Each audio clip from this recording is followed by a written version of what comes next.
Welcome back to the Leather Shop. I'm your host, Matt Roach, and I have for my guest this month Brian Phillips from Rowan and Weish. Brian, thanks for hopping on, man. Yeah, Appreciate it. absolutely. Thanks for having me over, man.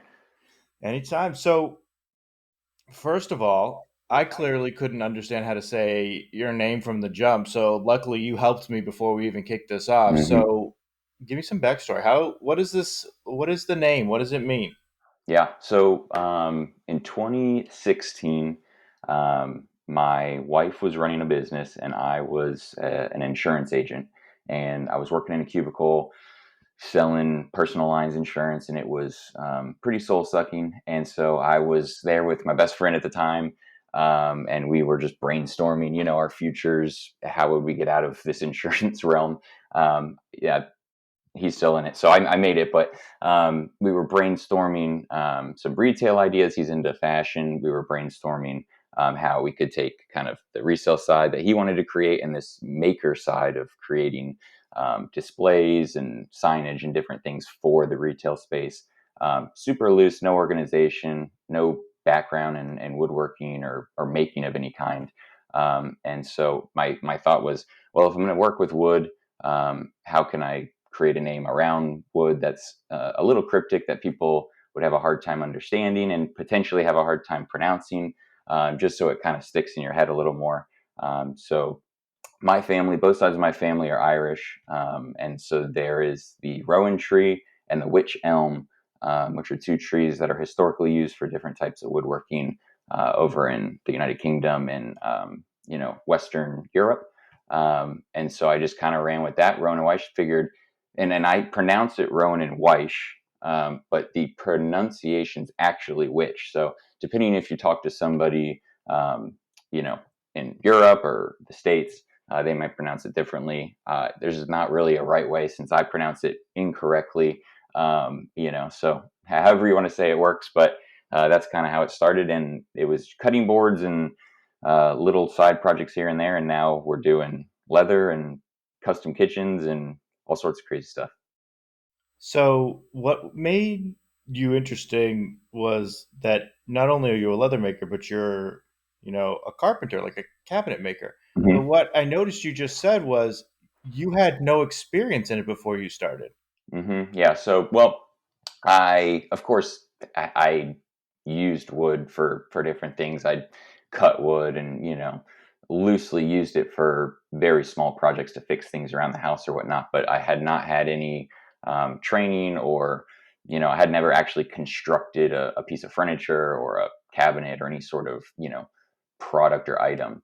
And in 2016, we were renovating an old 1910 bungalow, and I did a lot of that work myself. We created a big addition, so I picked up a lot of skills, kind of just random skills, building and creating, and segued that into to making wood items. Again, started just cutting wood, making cutting boards, little stuff that anybody could really do, and just kept pushing myself, saying we've got to get out of this insurance gig. And we found kind of a niche and started with vanities and small cabinets, and made our way into kitchens. And sometime in between those points, we picked up leather along the way.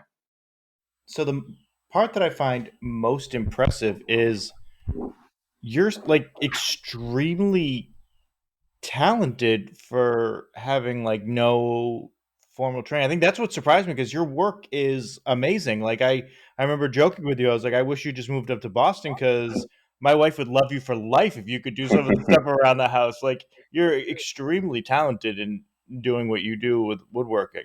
Yeah, I Uh, appreciate that. so that's wild that you've only been doing it for a few years. For people listening, go check out his like Instagram and stuff and look at like some of the cabinets and things he's done. And don't show it to your wives if you're a guy because they're gonna want something. So luckily he's far away from me, so I'm a little bit safe. But God only knows she's gonna like slide into his DMs and fly him up here one day. That is amazing. So, what was it about leather? Was it just like the transition where like it just seemed like they kind of fit? Like how did you go from that to leather? So in that period when I was kind of learning, the construction trade of building, I had picked up a number of tools and started messing around with. building different things. In that edition, I built our bathroom vanity, and that was the first piece of furniture slash cabinetry that I had created, and kind of just found it relaxing and enjoyable, and kind of picked it up as a hobby. And then as it became a business, I had this like emptiness of wanting just a hobby, something I could do that wasn't being demanded by a consumer. It was just something to do for fun. I was in a bachelor party, and I was thinking about something I could make the groomsmen. And I, at the time, it was a phone case, a leather phone case for an iPhone or something that he had wanted. And so I was like, oh, well, I'll just give it a shot. So I went to a Tandy, picked up, some leather and some needles and thread. Asked the lady, how do I do this? And she gave me interesting advice. And I came home and I made the thing, and it looked it didn't look horrible, but it was not great. And it's on my page. You can look back to 2017-ish, and it's sitting there. And I carried it for a couple weeks, and it started to patina. It was just natural veg tan. It started to patina, and I was like, "Oh, this is pretty cool. This is different than I thought," because I hadn't really been a consumer at that point. I wasn't buying anything of high quality leather. Everything was TJ Maxx wallets and genuine leather from Walmart or whatever. So I found the material pretty interesting. Found it again therapeutic to be stitching and kind of slow down. So created a hobby out of that. And then I guess being the serial entrepreneurs that my wife and I are, we can never stay in the hobby place. So got a little better, practiced. Some friends wanted it, some family wanted it. Ended up just kind of going all in and creating some models, and starting the second chapter of the business, or not really chapter, but the second leg of the business from there. So I noticed you. So you tend to focus more on like the small leather goods. I know you make a lot of wallets, stuff like Hmm. that. Was there something that drew you to the small items, or was it like there like a nuance to it that you like? Because your designs are also unique too. So I mean, Hmm. that also is a aspect I like about your wallets. They're really kind of they're interesting. Yeah, similar to the name, I'm always trying to create things that, people haven't seen or people don't think of, people that, think it won't work. And so I think what drew me to the wallets was the fact that I could create an item that I could use if I wasn't able to do something with it. I don't have watches. A lot of the things that people in the EDC community make or purchase in leather goods, I don't really utilize. I don't carry a knife, so I don't need a sheath. All of these things I didn't really need.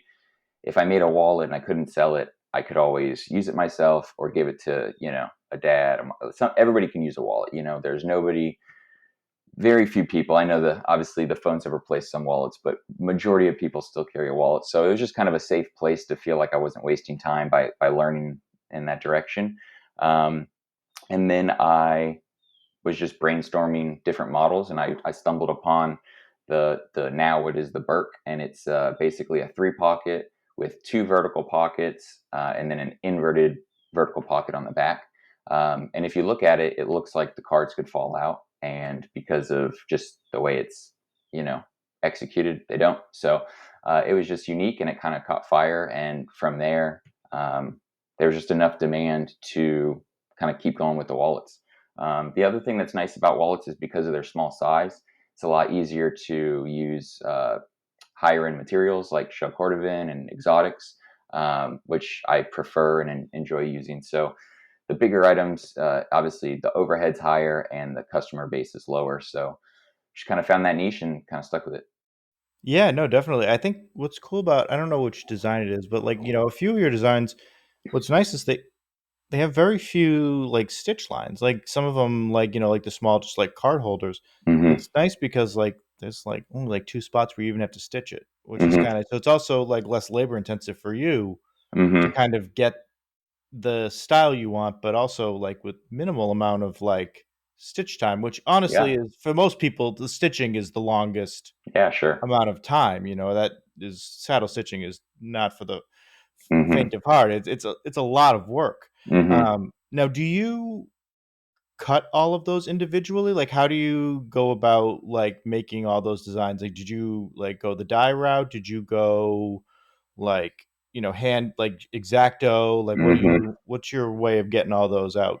So up until about 6 months ago, everything I had done was by hand, and so I was literally using paper templates that I never replaced in like 4 years. They were just the same paper templates. So I'm sure the wallet was slowly changing just because of the Getting template slightly changing. smaller. Yeah, slightly smaller or whatever. And so I did that for the longest time. I didn't really, there wasn't enough in the business for me to justify spending the amount of money to get a bunch of dies, get a clicker, and all this and that. And I also felt like a part of the handmade process and a part of the whole experience was cutting it out by hand. And I still appreciate that aspect. And there's a number of things that I do still cut out by hand. If I don't make an item regularly, I don't have a die for it. But I did get dies about 6 months ago. I don't have a clicker press. I have a 4-ton arbor press that I got at a flea market, for a good price. So having a clicker press would be great, but I just could never really justify the price just to put pressure on something. So I just running with the arbor press. It does the job, and I actually on my menu on my sales menu, my product board, I have the option to still have things hand cut. So if somebody is interested, I wanted to leave it open for people to say I want a full handmade experience versus I want to save some money here versus it's kind of like for the people. Tell us what you want, and we'll make it happen.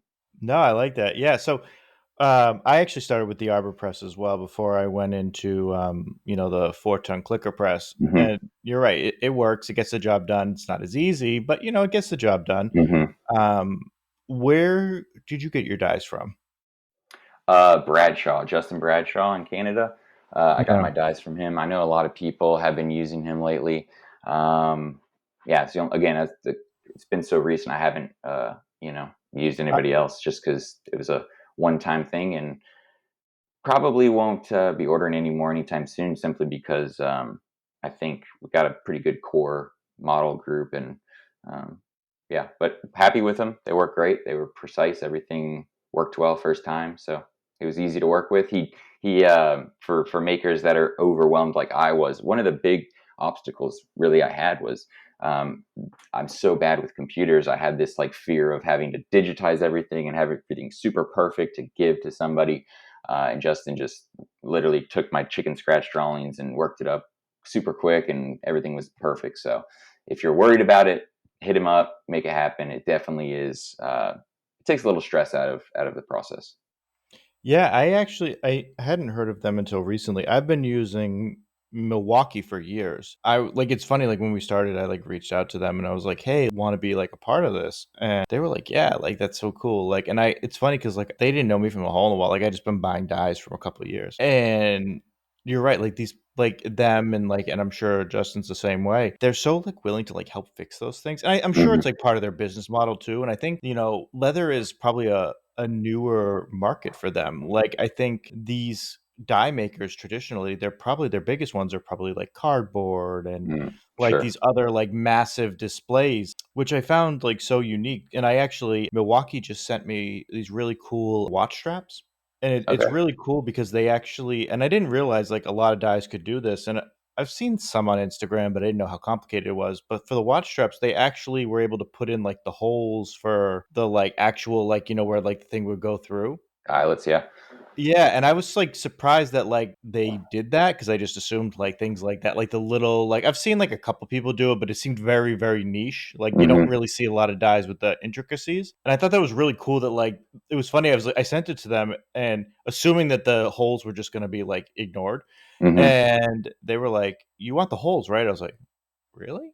That's Yeah, that's pretty awesome. cool." Like I didn't even realize like that was like a I just assumed there wouldn't be anything that small. Yeah, sure. And I was like, "That's awesome." So I'm, like, stoked to, like, start making some, like, watch straps, and Yeah, that's perfect for especially like solid shell cordovan straps. Anything that's single layer, that's yeah. that's a game changer. Just click it and you're good to go. Yeah, exactly, and the cool thing is I didn't know this was possible, but on a 4-ton, you can get both straps in on one die. So you can get the main piece and then, like, the shorter back end piece Hmm. all on, like, one die, so, like, the the loss and like say like shell cordovan, Sure, sure. you can limit the loss to like 5 millimeters Yeah, that's great. in between, which was really nice because you don't want to waste. Like I made one out of like NBA leather, like the basketball leather, Hmm. and you don't want to waste that kind of. Same with shell cordovan. Like it's just too Yeah, yeah, expensive sure. to waste that kind of stuff. So I wanted to like make sure like I didn't waste a ton. Yeah. So I was like pretty stoked to be able to like make that stuff and not waste anything. Yeah, that's awesome. Yeah, they're doing crazy stuff that started in 2017. There was not, of course, people were using clickers, but like you said, that is definitely a newer. It's a newer phenomenon in the sense that everybody's doing it and everybody has them and everybody wants them. It's like uh, having a clicker press as a leather crafter is like owning a car as an American kind of thing. It's No, it's almost like true. a requirement or whatever. So to get through 5 years without one, um, it's I can say it can be done. So for anybody out there who's like, I just can't afford it, I can't make it work, you don't have to have it. And I can definitely see the benefit, and I hope to have one at some point. But there's lots of ways to get it done. Yeah, no, they I mean they're definitely like a huge like they're a big time. You know the thing is too is it's the crispness of the edge. Hmm. Like cuz of the pressure it puts on it, I find that painting is so easy, Yeah, sure. especially when there's like multiple layers. Hmm. But I even see now like they're adding stitch lines in the dyes. Yeah, it's Which I crazy. hadn't seen, like, like, a year ago, I hadn't even seen those. I know that there was some, like, AliExpress ones you can Right, right, get, and, sure. like, Yeah, of those I course. don't Yeah, count. Like, those, sure. they're just but, like, the real die makers are, like, putting those in, I'm like, once they start doing, like, the 2.2 millimeter French style, like, curves, Hmm. that's gonna be a game changer. Like, Yeah. you're gonna see people because then you'll have perfect corners on rounded edges every time, like, Hmm. that's gonna be, like, a huge game changer. Yeah, and I think that going back to mentioning the whole handmade aspect of deciding what to cut, what to click, I think there's different markets for everybody, and I think those types of advances are going to create delineations, positive delineations in the market and in the industry where people are doing different styles. And I think again, when I started 5 years ago, it was much more rustic. It was much more just raw. It was less refined, less marketing. It was just a smaller community overall. So to see people continue on that path and people move into higher end, people move into efficiency, large like all of these different ways to grow a business with the same material, the same goal.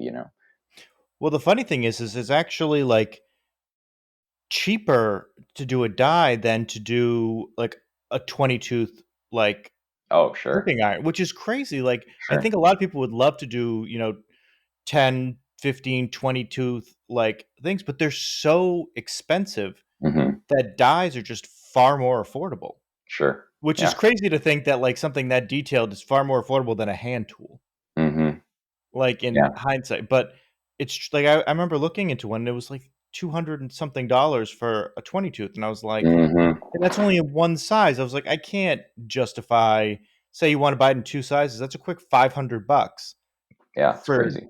2 teeth, and I get it, like, there's a lot of work that goes into them, but, like And they're also sustaining a lot more pressure. Obviously, you're hitting them with a mallet instead of even pressure. So yeah. the density, the material on the iron has to obviously be a lot higher. So yeah, if you can get the same result with a more affordable product, it's awesome.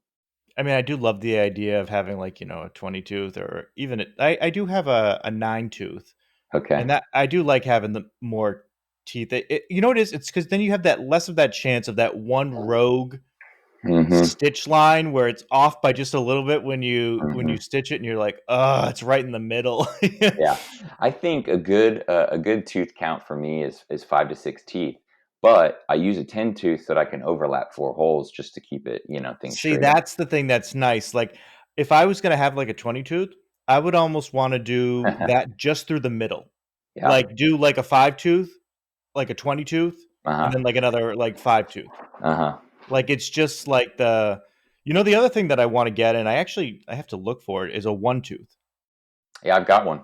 I've got two. Yeah, I the need one tooth is super, super important for not only setting radii and different corner stuff, or again that last stitch, but also on the backside for thick yeah. materials. Yep, and they're hard. The funny thing is in the hard to reach places too. Like because I was doing this watch strap, and the front stitch, it's hard to reach because Hmm. if you do it on a turn, the only way you can get it really is just a one punch Yeah, because sure. it's a kind of like at the end, and then they both go in the opposite directions. So it's actually hard to find. Where did you get your one tooth picking My irons from? So the irons I use most regularly are the Cinnabrooks. So I Yeah, have a 10, 5, 2, and a 1. And they've been great. They've been super, super good. I haven't had to polish them. They've been super sharp and super straight. Haven't had any issues. So it's been, the 1 is good to have. I will say, I used to use the 1 to create corners. I would, yeah. space it out, kind of walk it around to try to create the angle to get that corner curve. Because I use a 7.5 millimeter radii on my corners, which is pretty tight. So it's Yeah. hard to get curvature on those threads. Um, I started replacing the single with the double and overlapping the holes by 1. And so as you turn it, you're creating almost like a mismarked hole on the previous hole because you're angling it and it's Oh, tight. so it's slowly changing the So path you of get it. so when you look at it after stamp or after hitting it out, you see in the corner 3 holes that have basically some tear out or some like some issues that's not clean lines. But when you stitch it up, it comes out much cleaner. So it's worth a shot Oh, if you do those corners to just use that 2 to kind of walk it around instead of trying to space it out with the 1. It's impossible to get a perfect spacing with the 1. So while it has a ton of purposes and usefulness, it's challenging to get perfect in those corners.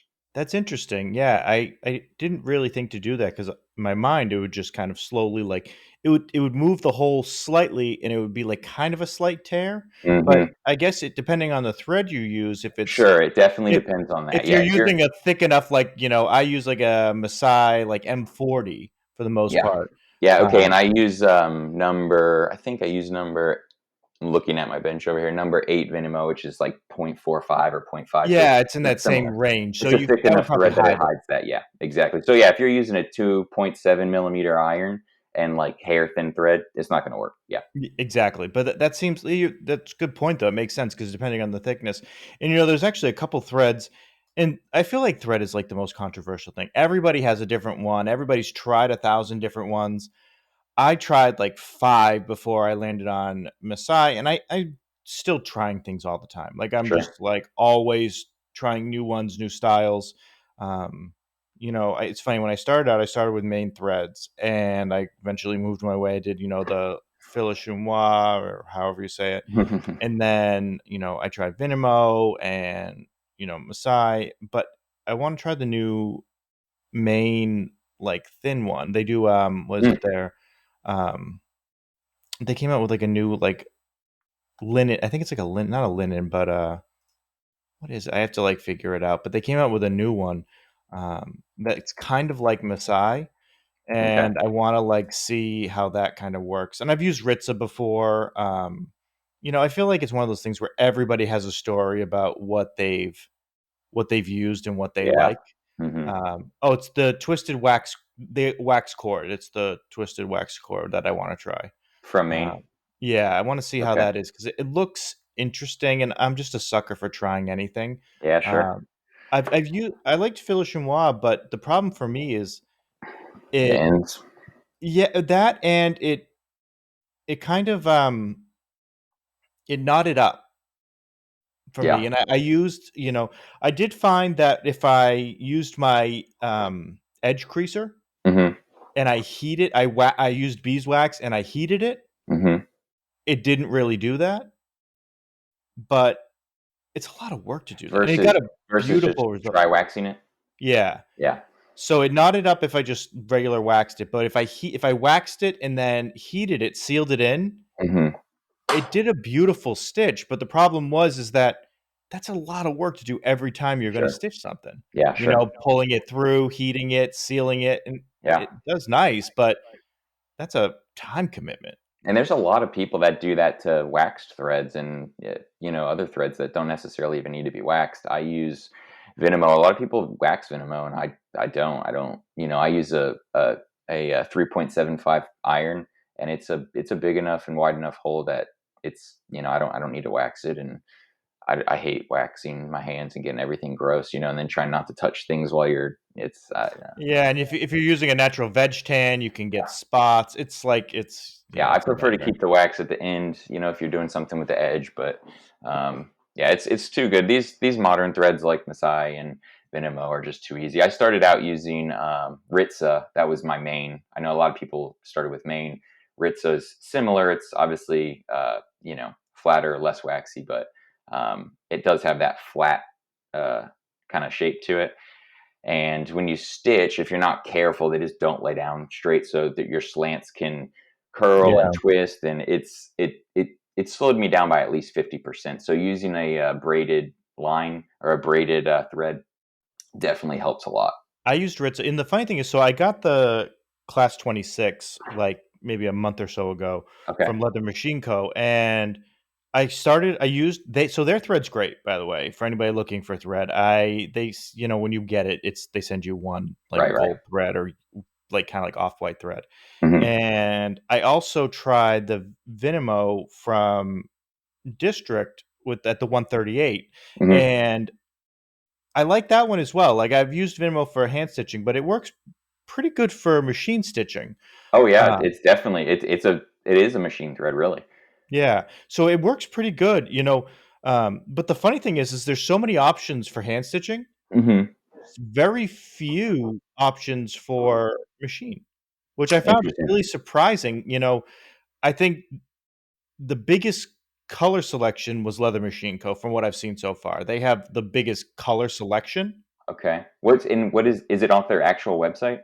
Yeah, it's on their actual website, All and for right. anybody listening, it's in the links of our bio, you can check it out, but they have the biggest selection, I think, of colors. I wanna say they must have had 20 plus colors. Have you looked at I'm looking at my email now. I used to have a Cobra. I sold it a few years back, but have you heard of the Thread Exchange? No, what's So that? the Thread Exchange is where you need to go. They have every color. It's wild. They have so much thread, and it's all machine thread. So definitely check them out. Oh, that's exciting, I'll have to check them out. Yeah, Tanner at Claridge turned me on to them when I got my Cobra. And yeah, it's just a huge distributor. They got a ton of pretty much every size and every color. A lot of times you run into issues where the size you want is only available in white, black, brown, tan, and then all the other colors are the size you don't want. But they got pretty much everything. yeah, I just went to their website, so yeah, they do have a bunch of colors. Um, I just went to, like, 138, Hmm. um, and yeah, it looks like they definitely oh, yeah, they have a lot of they have a lot of variations of Uh colors. huh. Yeah, exactly. Uh Yeah, and they're actually fairly affordable too, like, they're not, Yeah. like, crazy expensive. And they ship quick. I mean, every time I ordered from them, they were, get what you need pretty quick. So, Yeah, I'll have to check them out. I'll put the link in the bio for anybody listening. It's just the threadexchange.com, but I'll put it in the mhm. bio so people can check it out. Yeah, I'm always open to try to find new things. That's what's great about, like, these conversations is, like, it puts you onto things you didn't know existed. Yeah, sure. It's funny just from conversations with people, that's where I've learned 100% of what I know. Like, I It's didn't true in every part of life. yeah, it's really yeah. I like how I just, And like, I mean that as a simplify positive. Yeah, it's yeah, like, I, like, oversimplified the eh, fact that, like, you learn things from people. yeah, but I think it's still a good point because I think there's a lot of at least 25% of people don't understand that. And I Yeah. think that's what creates a lot of problems in the world is people assuming that they are who they are by themselves. It's like takes a lot of people. The only reason I've gotten any sort of growth or success at all from any of my businesses is because of networking and meeting other people that do the same thing, them supporting me supporting them. The networking and community aspect of anything, any job, any relationship, any community is key to growth and for me happiness too. Yeah, and I will reiterate your point because whenever I've ever had a question or anything, you've always been extremely helpful. I remember I'll pick your brain on just any random thing, and you'll just be like, "Yeah, no, no, this is how you do it," and you'll go into, like, extreme detail. Like, it's just, like it's refreshing that, like, people just wanna share their insights in Hmm. this. this craft, which I think is really nice, and we talk about it all the time. And I think that's what makes your story so unique is you're just so willing to like help people and share knowledge and like connect people, and clearly you're very good at networking because like everybody, you know what I mean, like it's I and it think makes you it good at what you do. Yeah, I think it's, I mean, at the end of the day, I think we all, the majority of us want, relationships, and we want to not be alone. And I know that, we're getting deep here, but it's, No, uh, that's fine. that's kind of the core driver for me and my wife. We want to, we want our family to be happy. We want to be intentional there. We want our neighbors and our relationships with them to be good. Like, the better we can make everything around us, the better it is for us as well. So instead of trying to build everything right here just for us, it's so much more encouraging to see everybody around you also succeeding, which also helps make you more successful. It's a win-win. And so when I see people that aren't willing to share, and I think there's a difference between wanting and willing. There's some things that maybe I don't want to share that, and there's times I've said that to people, like, I don't really want to, go through that right now. But the blow off type of mentality, which is pretty limited in our community, which is awesome, can really hurt a community. So it's been great to see how open everybody's been. And the only reason I did is because it was modeled to me when I came in. I remember asking people, Tanner at Clay Ridge, I asked him questions all the time. Um, who else? I don't even know. Man, there's so many people. It's been so long now. After doing the Leathercraft Collective, there's too many names for me to even remember, the half of it. But there's just so many good people, and I'll leave it at that. Yeah, no, it's true, and I think it's what makes this field unique, especially coming from like my other podcast was sneakers. So it's funny how that industry is so cutthroat, and Mm-hmm. so it's purely for the most part money driven. Mm. Yeah, I think there's people who do have a love for sneakers, but I think a lot of it is pure monetary. yeah, And I think there's a lot of people in this side where it's really kind of interesting because I think there's just a love of knowledge in the, and I will say this about a lot of crafts. I'll say that about carpentry. I'll say that about, blacksmiths, any of the like true trades. I think there's this ability where people just want each other to learn and grow and make things. And I think it's a kind of different mindset when you just like making things. And I think that's what the yeah, great thing about this podcast is it allows people just to have conversations, learn about new things. And that was my goal for it. And I hope it achieves that long term is that you learn about different products, you learn about how to do different things. Like there might be yeah, somebody listening who'll say, oh, I didn't think about that on a corner. yeah, yeah, yeah. It's little things that you don't always think about. And I think that's what is kind of fun about it. And now as your businesses continue to grow, like clearly cabinetry, carpentry has taken off. You're doing Yeah. like Hmm. so many things, you're building houses, all this kind of stuff. Where do you see leather going? Like do you want to incorporate the two together? Do you want to expand it like differently? Like how do you kind of want to approach that? What are you thinking? So yeah, I do think my wife and my wife's the logistics operation side, and I think we want to definitely incorporate them together, and we have in some capacities, handles, poles for things, but I do Oh think yeah, we handles would want be to. awesome. Yeah, we want to find some ways to incorporate it even more, especially on the more luxury high end side. Whether it's inserts in drawers and cabinetry, linings and such. So we haven't really nailed that down, but we definitely want to put those together. Um, you said what was uh, the like plan or goal for leather on top of that, just in general as well. Yeah, just Um, like I think I really just enjoy art. I enjoy making and I enjoy creating and just thinking, drawing, anything that's just an escape from reality to make something that wasn't there. I really enjoy just anything and everything. I've wanted to start painting. That's something that my wife and I have talked about possibly opening a studio. There's a bunch of different things that I'd like to do, and so I say that leather. I don't think leather is ever going to go anywhere. I think it's one of those things that I'll do forever. I mean, I think that's true of anybody who spends a number of years learning something.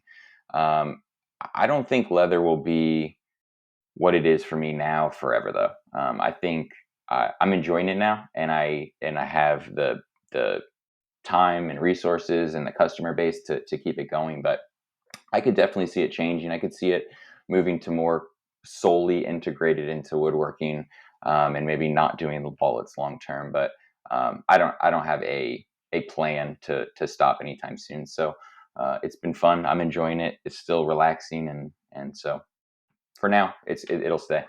And it can always be too that it's just a very niche custom option you offer. You know, you Sure. can always do like the one-offs where you can still use it as a creative outlet and it's only very bespoke stuff you do. Hmm. Which for And some that's people that is like what they do. They just do very bespoke one-off things. And that's really kind of the direction, more big picture, the direction I want to go. I want to be much more boutique, bespoke minded in what we make, whether it's a kitchen or a wallet or anything else. I want it to be about, again, going back to the relationship and the networking and the intention behind making the thing in the first place. I want to connect with the consumer. I don't really sell mini wallets to people that I don't know. Most of my sales are to people that I've built relationships with. And that comes from the fact that when I sell a wallet, I build a relationship with that person. I think that's what really brings me a lot of happiness in making and working, is being able to bring happiness or bring value to another person. Yeah, and I think the one thing I find interesting about leather and anything that's craftsmanship related is it's kind of an extension of yourself. Like when you make a product and you made it by yourself and you made it by hand, there's something about it where it's like it's just permanently you. Hmm. Like they're walking around and it's almost like that is like a forever like time and place of you where you were at that exact point in your craftsmanship journey. Like I think of stuff I made from the first wallet I made all the way to now, and I look and I go, "Wow, they're vastly different." Hmm. You know, it's like it's like a timestamp. It's almost like it's a movie poster. Yeah. And it's like this one thing where it's like you can always say this is exactly like this was Brian in Yeah, 2022 circa and this was 2022. Yeah. yeah, Yeah, I like know. it's kind of a cool A- thing. and I think when I started with leathercraft, I think a lot of us in this community struggle with perfectionism and the idea of like creating 100%. something perfect out of a handmade, non-perfect situation. And I think for the first couple of years, I was pretty crippled by Instagram and seeing what other people were making and feeling, inferior or feeling like I needed, and it wasn't even always inferior. Sometimes it was just like, oh, this pressure. I have to get better. I have to keep up. I have to look as good as this person or that person. And it took a number of years to really grow out of that and not have that mindset and really get to a place where I was creating, again, for me and my consumer, and not worried about anybody else. Not even worried about prospective customers, because if you're looking in on what I'm doing and you're not excited about what's happening, then we don't really need to work together, and that's totally okay. Instead of this idea that I have to just appeal to everybody, I have to have a market for everybody, I have to make every single item so that no matter who comes, they're going to want to buy something. And so removing that, and definitely also taking a step back on social media has helped a lot, in making it more of me, like you said, an extension of the artist, and uh, brings it back to kind of the good old days of beginning, Well, I can agree with you that I think the biggest thing is that Instagram only shows you the angles and the perfect aspects that it wants you to show. So Hmm. I think the average person will, they follow a few when they start and they realize that they're not Peter Nitz when they start. It's Hmm. not, you can't go and compare yourself to a guy who's been doing it for, a decade and a half or other craftsmen who've been doing it for decades. Yeah. Like it's just not the same. It's the same that I'm sure you look at cabinet makers and carpenters who've been Oh, doing it for sure, of 40 course, years and you of go, course. "How do you do that?" Or people who do, like, crown molding and, Uh like, huh. things and I always think that, like, in carpentry, I think of, like, crown molding as, like, the Rolls Royce of, like I don't know how they do it. Like, I see some Hmm. people who do, like, this, like, elaborate crown molding, and I almost like, you see, like, the old 18th century houses, and I'm like, "How did Like people" coffered ceilings with all the. Yeah, like, I always look at that and I'm like, "How did somebody do that? Yeah. Like, it blows my mind, like, the just sheer craftsmanship of it. It's like, Yeah. that was blood, sweat, and tears to get that good, and Yeah. Instagram kind of It blocks that cheapens it. out. Yeah, it cheapens it. Yeah, I think it's so hard to see and feel the emotions and the, like you said, the blood, sweat, and tears behind a product when you see it look perfect, but they don't show you the six they messed up, and it Or the ones doesn't, you miscut, like it's the ones like, where you had to throw it away because you miscut or you yeah. misstitched, and And I try to be as vulnerable as possible when I'm in on my stories and whatnot. If I make a mistake, I try to post it. I'm not perfect by any means, and I make mistakes pretty much every time I, pick up the X-Acto knife. So, yeah. um, it's I think that's what really, again, kind of scared me in the beginning, feeling like I was falling behind, I wasn't good enough, I wasn't keeping up. And I think now it's just an opportunity to feel better about learning something and growing and saying, "Oh, I know not to do that," and feeling more confident next time because you know what not to do. And that's a cliche. You hear it all the time, but it's true. That's why it's a cliche. It's true. And then, it's funny you said X-Acto knife, and clearly this is, like, my mind wandering, is I find knives to be, like, the most integral part of leathercraft and also the most frustrating part of leathercraft. It's funny Sure. that, like, I have, the Charter made, like, that Lindensible blade. I Uh-huh. have, I use X-Actos all the time, and it's funny how frustrating it is to find, like, the perfect situation to just cut things perfectly and keeping it sharp. Because I feel like, and I've said this probably on other episodes too, is you have to be like a bladesmith as also, like, with a leathercraft, because if you don't have sharp blades, it's just not working. Now, what Yep. do you just use, like, a basic number 11 X-Acto? Like, what do you use? So yes, I use a traditional X-Acto. I don't own any other knives outside of. I have a French style skiver that I don't use, and I have a Japanese $6 Japanese skiver that I do use. So 99% of my cuts come from a X-Acto off Amazon. It was two X-Acto blades, a cutting mat, and like 500 blades for like $11. Still using the blades. Every time I cut a new wallet or cut a new project, cut a new piece, and sometimes multiple times, I just replace the blade because, like you said, I can't. I'm not going to sit there and strop and clean up an X-Acto blade. And even if I was going to, nothing I'm making is is going to warrant that. I'm not Peter. I'm not selling things at prices that justify me learning secondary skills. Like now I'm a knife guy. Yeah. And that's a stretch to say, that that's not part of being a leather crafter. Obviously, I think all of us have a basic understanding of how to sharpen our tools, but I'm not a master at it, and I'm never going to get it as sharp as the one from the warehouse that's right out the box. So that's your Yeah. starting place, getting that straight line. So that's the one thing that I'm just like, I sharpen my other tools, but X-Acto blade, nah. So for me, I think the best blade I ever had was right out the box, the Charter made blade. Hmm. Unbelievable. But the problem is I struggle. I strop it all the time. It lasted for a long time. It really stayed sharp. It's still sharp now. I still strop it. But what I find is I'm not good at traditional sharpening, Hmm. and I need to learn that because you can't just take that to a knife sharpener. They don't know how to do a knife like that. They're used Sure. to, steak knives and fillet knives and kitchen knives.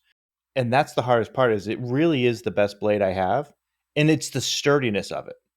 Sure. I find that different types of X-Acto knives, as I cut, they wobble, and then I have the miscuts. Now, do you ever find that you have what I call the wobble? It's like it 100%. bends and 100%. Yeah. That is the issue with Exactos. And that's the reason why I use a new blade every time. If you have a new blade on, it doesn't really happen. A lot of that deflection happens as the blade's less sharp. There's more friction. It's getting pulled by the leather. If yeah, you're using a brand new blade, that everybody knows that first cut with an Exacto knife, right? It's like, oh, that's super sharp. Everything's yeah, like if you use a new one every time, you're pretty good to go. I mean, it's going to have much less of that problem. But yeah, if you're using the same one, when I first started, I'd use the same one for 25 wallets, right? You're just going and going and going and going and working through it like a steak. yeah. And it's not a good knife if you're going to use it like that for sure. And you definitely notice too the brands. Like I remember I bought some, so I did try some surgical knives, and I did find that they were pretty good. Hmm. The problem is they're actually really hard to get, Yeah, that makes sense. because they're surgical knives, Sure. and you can't like. I actually reached out to a distributor at one point. I was like, "Hey, can I buy a bunch of these?" And they're like, "Yeah, sure. Uh-huh. What hospital are you at?" Oh, And I was like, "Well, I do work at a hospital, but that's not why I need them." I'm yeah. sure the woman thought I was like Dexter or something. She was Uh, probably like, "What is this weird guy doing trying to get, 500 surgical knives?" it's funny. And it's like, "Well, I just want to do projects with them." But like you have Yeah. to be like a vendor to do it. But like they really did cut great. I'm looking up on my phone here. There's a guy that I've used for some hand tools. He sharpens. His page on Instagram is Wilson's Proper Edge. His name is Gray Wilson, and he sharpens literally anything. I sent him like 25 different blades, and he sharpened them all. So that may be an option to look into for you or anybody else who kind of has that frustration with their Dispensable or any other, Skyvers or things like that. Yeah, I'll have to check them out. The hardest thing is, and I know this is just me being like a cheapskate, is that like for like say what was it a $40 blade, Sure. I'm probably going to spend $20 total round trip and shipping, maybe more, Hmm. Hmm. and whatever it costs for him to do it. Sure. I could just Yeah. buy a brand new one. Like say he charges me $15. Hmm. That's $35 for a $40 Sure. knife. Yeah. No, it definitely is true. I now when I sent 15 to 20 blades Yeah, and total with shipping because he shipped back. So I covered shipping there. He covered shipping back. I think it was like $100 for like 20 blades. And then the really. turnaround was he's in Alaska, I think. I think the turnaround was like 2 days there, 2 days back. So like he worked on it for a day, so maybe a week.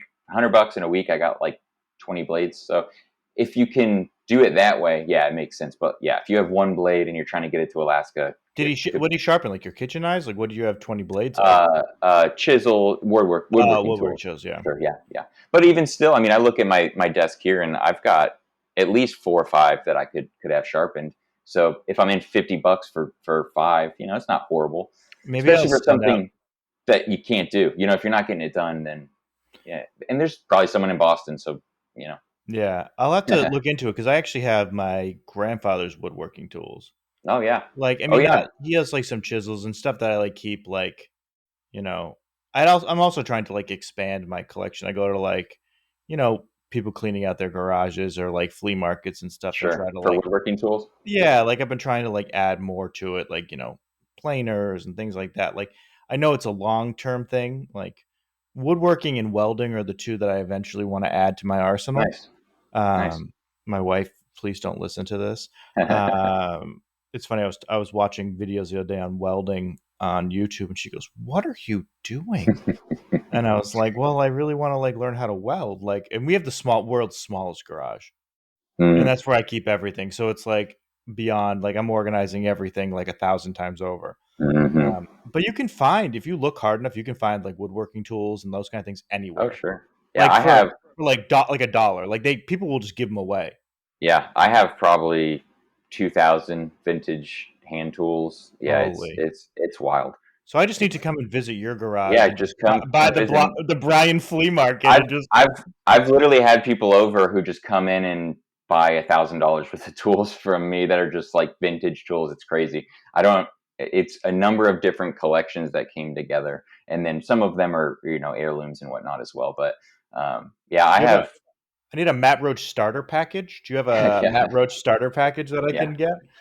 So yeah, it was pretty. Then those are actually some of the blades I sent to him. So it was basically to restore some tools because I was like, I don't have time to start from Yeah. scratch on these things, nor do I have the skill level. But yeah, I think it sounds. I think a lot of us are like that. I have ADHD, so I'm all over the place. I'm always trying to pick up a new hobby and learn something new. It seems like a lot of people in leather crafting and woodworking are similar. It's like just this, and that's also, I guess, just the artistic side of us too, just wanting to create more and do more. But yep, I think that's a good point. I think it's like it's the artistic side. I think that like you're right. Like I think if you're doing things like this, you are kind of, an artist of some sort. oh You sure, find yeah, it's your creative outlet. And I think you're right too. You kind of touched upon it at the beginning is it's people who sometimes have like a mundane like 9 to 5. This is like the Hmm. perfect outlet for them. Like this is Yeah, for like sure. for me, like I have a very like 9 to 5 white collar job. Like to me, this is like the most exciting part of my day when I get to do stuff like this Sure. because it's like it's out of the norm. It's not like paperwork. It's not Yeah. that what I Yeah. do isn't meaningful because it is, but it allows me to like actually like creatively like engage with things, which I Yeah. think is like the best part. And I think most specifically yourself, you get to spend time with yourself. I think a lot of times when we're doing paperwork type stuff, it becomes mindless. We're just focused on the task. But when we do this, it slows us down enough to connect to ourselves, and I think that's a huge part of being happy. Yeah. So, what are you working on these days? What fun things do you got on the workshop? I like to ask people, what do you what's on the work desk as we speak? What wallet or Yeah, what are I'll you show you. doing? I'll pull this over. This is of interest since we talked about you know perfection and mistakes. So I'm working on a watch strap, and I've never made one ever. So it's Hey, obviously watch not strap ex- guys. I like it. I just finished the and second one. and I'm using ostrich and not knee, but quilled ostrich, which is insanely soft and insanely spongy and just Ooh. really difficult to work with. And so this is the first watch strap attempt I ever made. Okay, and I don't know how well it'll show up, but it's really bad. It's for my standards. It just doesn't pass. It doesn't fly. The stitching is wonky because of all the quills, the spacing, the tear out, no bueno. And then second attempt definitely got a lot better, but still got some progress to make. So I'm working on this, trying to figure out how to do that. It's been difficult, to be honest. It's been a difficult thing to go from a more flat object to something that has to have like multiple layers. It has to curve over itself, it has to buckle, all while being very small and tight. So that for me, that's been difficult, but it's been fun. So that's what I got going on right now. And then of course, just Burke wallets. That's always people are always ordering those. And then yeah, I've got a couple little things. I've got a fanny pack that I really want to do. I've got the template sitting over there for a couple months. I haven't started that. But yeah, that's about it for right now. Well, it's funny you say that because I have my first watch strap right next to me, Nice. and this is the one I just finished. This is my first one. I made a second one, which came out a lot better, Yeah, um, looks great. and I've really enjoyed it. And it's funny that's why like when Milwaukee, I was talking to them. They're like, "Well, what are you thinking for dyes?" And I was like, "Watch straps." Like watch straps were just on my mind, and I Sure. was like, "I just want to do it." And it's just like it's a really rewarding thing to do because it's really challenging. And I'm Yeah, it is. eventually going to have a watch strap maker on here because I find it fascinating. Like it is very very different than I expected. Yeah, yeah. I think I, it's somewhat of what I expected, but the level of difficulty was much higher. I thought it'd be more naturally easy to transition from making a wallet to a watch strap, and that was not the case. Adding the padding, and of course, this one's got a liner, it's got a reinforcement, it's got an exotic. So there's edge paint. There's a lot to it. But that's what makes it fun. I mean, that's why we started, right? To try and figure these things out and get good at them. So if we're not doing new things, then there's not a lot of the excitement for me. What now? You said the reinforcements, that kind of stuff. What did you use for the reinforcements? How did you go about it? So because, and again, this is probably super hard to see, but so I basically have there's a layer of 3 ounce Botero, and Hmm. then there's a thinner half of the width piece of 3 ounce Botero stacked, and then under that there's French goat, and then on top of that there's ostrich. So I basically glued the 3 ounce Botero to the Botero, and then I glued the liner to the back of that, and then I draped the ostrich over all of that and used a creaser or a uh, uh, dowel to kind of not wet mold it but shape it or form it. So yeah, it was, but that's not the professional answer. That's just kind of how I came at it. So it's not an actual reinforcement in the sense of like a paper product or something that you would get. It's just leather. Interesting. So yeah, so that must have been a really thick watch strap. Like Yeah, how I thick would is it? say it is. Let's see. I don't have a micrometer, but it's probably it's it's just shy of probably a quarter inch. I mean, it's got some beef to it for sure. But the problem is, so this first one I made, this is, let's see if side by side if I can show. This is Oh, it's the almost difference. double. Yeah. So this is one layer of 3 ounce, just as a middle reinforcement, not as. So the other one's a full piece with the reinforcement. This is just the reinforcement sandwiched between the ostrich and the French goat. And while it is a nice feel, it's way too soft. There's no way to clean the edge, to cut the edge, to paint the edge. It's just way too soft. So I had to add the extra layer. And that's I'm gonna finish this one, try it on, feel it, see how it goes. It may be too thick, but I'd rather be thicker and made well than thinner and real ugly. So you used Botero for the under. Is that what you said you used? I did. So the French goat is like super, super thin liner. So obviously Mhm. there's nothing there. So essentially, when I laminate those two layers together, Yeah. it's a piece of Botero as the base. And then on top of that, I have, again, just that strip of Botero in the middle with the ostrich just draped over it. Yep. So it's 4 layers, but it's, the liner's so thin, it's really more like 3 layers. Yeah. I tend to what I did was I did the padded one where I put the salpa like bonded leather like in the middle, Hmm. and then kind of like made it like raised. But I also used on this one I believe I think this one's Valdebrana. It I don't think I had this color um in Butero, so I believe this is Valdebrana, this olive one. And but the one I made recent like second is a I used Zermatt calf. Okay. Um, so I like that's very soft. Apparently it's hypoallergenic. I don't know. I just heard it from several people. But it's very soft and very very thin. And the thing is nice is you can get those leathers really really thin. Hmm. Um, I think some of those ones you can get even thinner than like a Butero, which is nice. Hmm. But you're right, goat skin you can get extremely, extremely Hmm. thin. Um, and I'll be interested to ask the watch people who actually make watch straps for a living is how that ages. Like if you have like a goat skin or Botero or you know Zermatt calf or any of those, how they age on the like between the sweat and the wear and tear, like how those age like under.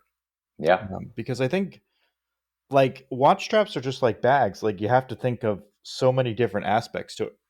And I think Hmm. that's what's really fascinating about it. Where'd you get the ostrich? The ostrich is from. I have to look. Hold on. It's from a place I have not ordered from previously. All right. Let's see. The website is. Oh, you got a lot of it. It's a whole hide. It is ostrichleathers.by Ray.com. Yeah, Ostrich it's a. Leathers by Ray.com. I Uh-huh. love it. Yeah, so it's a lot of yellow ostrich. So this was for a custom order for this watch strap, but um, decided hey, we need more of it. So That is like the greatest like company name of all time. hey, yeah, for sure. I know I should have used that Like ostrich stuff that's made by me. yeah, that is fantastic. I love it. Um yeah, because ostrich is like kind of cool. Like I'd like to try something like that. I just feel like it'd be kind of fun.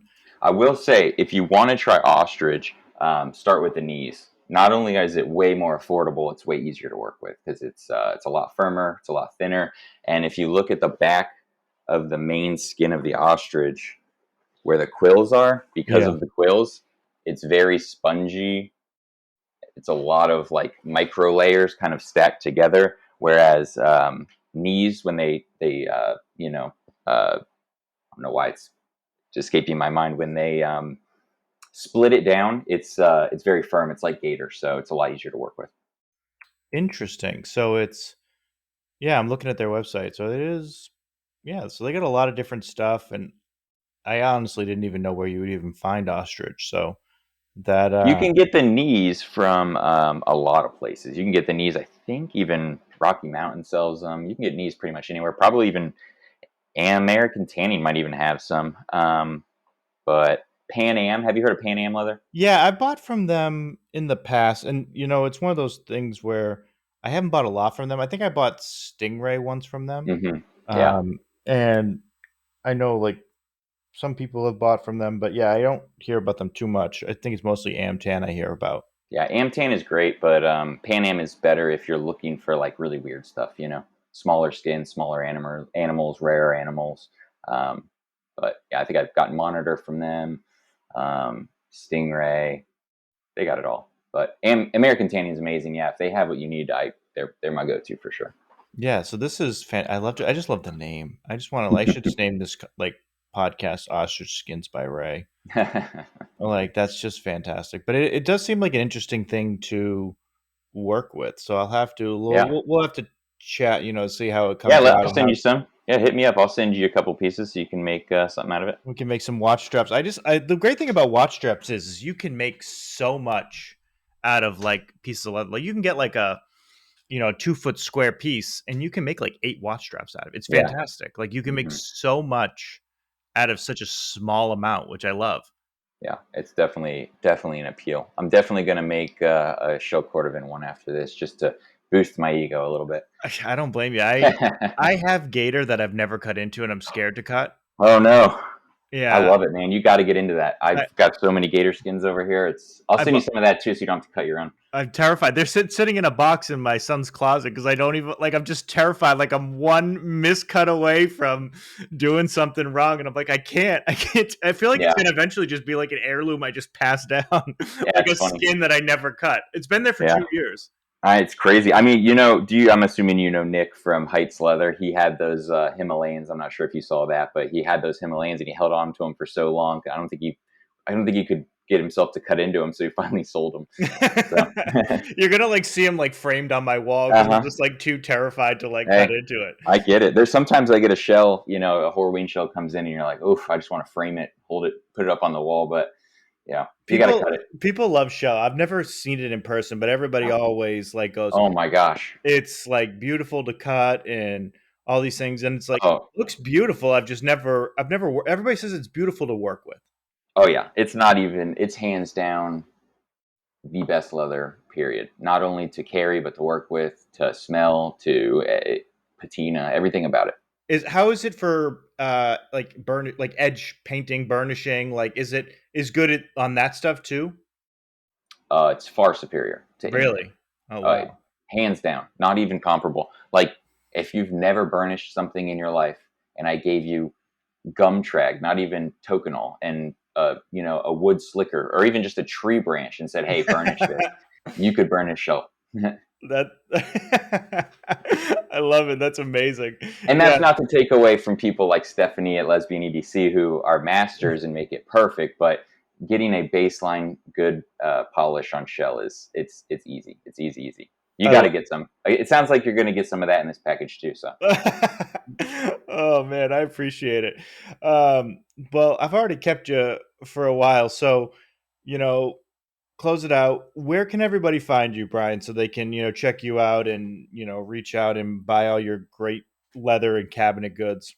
yeah, so I'm Ronan Weish, ROWANWYCH, on Instagram. That's pretty much the only place that I have a presence, obviously outside of work emails and whatnot. But if you want to get a hold of me, start a combo, um, ask a question, whatever else, that's where I'll be. Appreciate it. And for everybody, we appreciate you joining us. You can, as always, find me at I am Matt Roach on Instagram and Twitter and leathershoppod.com and on Instagram. Until next month, appreciate you guys stopping by and thanks, Brian, for jumping on. Thank you, Matt. Appreciate it.